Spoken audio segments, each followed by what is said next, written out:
What's good, YouTube? It is your boy Big Cool coming to you from Colossal Sports TV, and I am back with another video.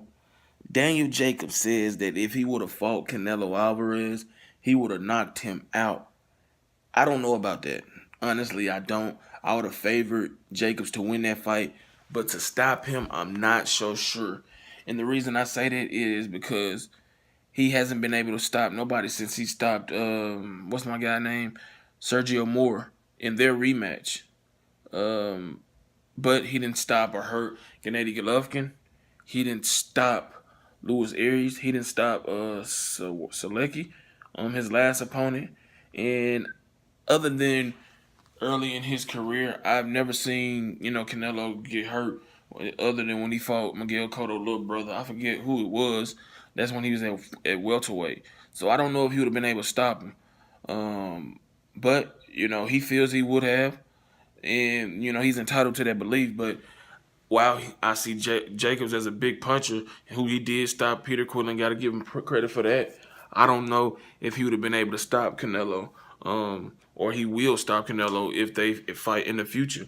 Canelo has shown a good beard, but he hasn't fought a true middleweight. So, well, he fought Gennady Golovkin, and obviously he didn't get stopped or hurt in that fight. But he hasn't fought a gauntlet of you know big true middleweights to really test that chin. So maybe what Daniel Jacobs is saying is true.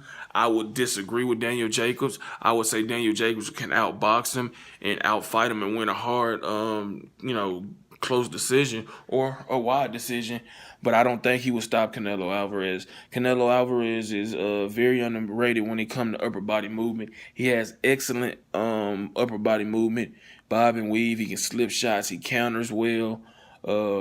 He's not really great at with the foot movement, foot speed. He's okay, but he excels defensively when he's able to slip, bob, and weave, roll punches, and counter. And I think that would be something that Jacobs would have to be aware of at times.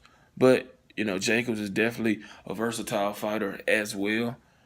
He can fight out of either the orthodox stance or the southpaw stance, as he did with Gennady Golovkin, Luis Aries, and Selecki.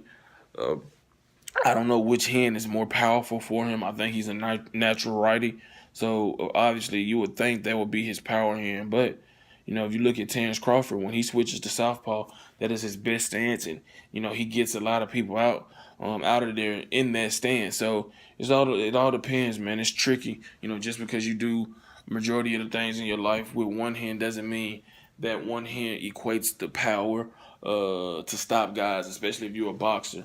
But I know one thing, that would be an excellent fight. They were at one point in negotiations.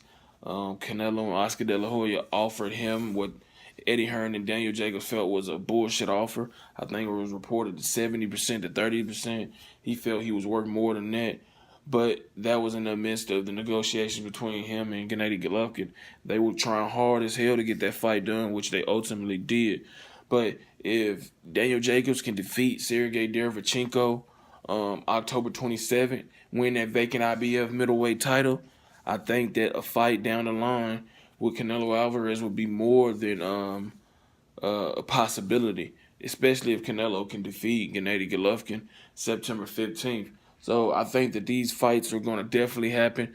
The walls are closing in on all these guys to have to fight each other to prove who's the best guy at 160. You got Demetrius Andrade, who's taking on WBO middleweight champion Billy Joe Saunders October 20th in Boston. You got Jamal Charlo out there, who is the WBC interim middleweight champion.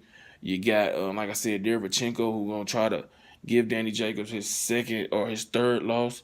You got Canelo and Triple G out there fighting each other, trying to set the record straight in their rematch. So there's a lot of moving parts and a lot of potential big fights at 160 that's going to take place, over the next few years, and hopefully we'll get an undisputed champion.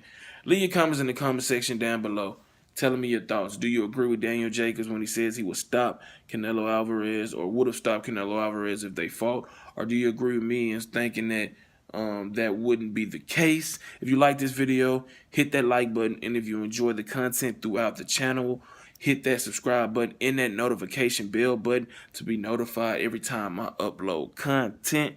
Share these videos all over social media. My social media links will be down in the description below.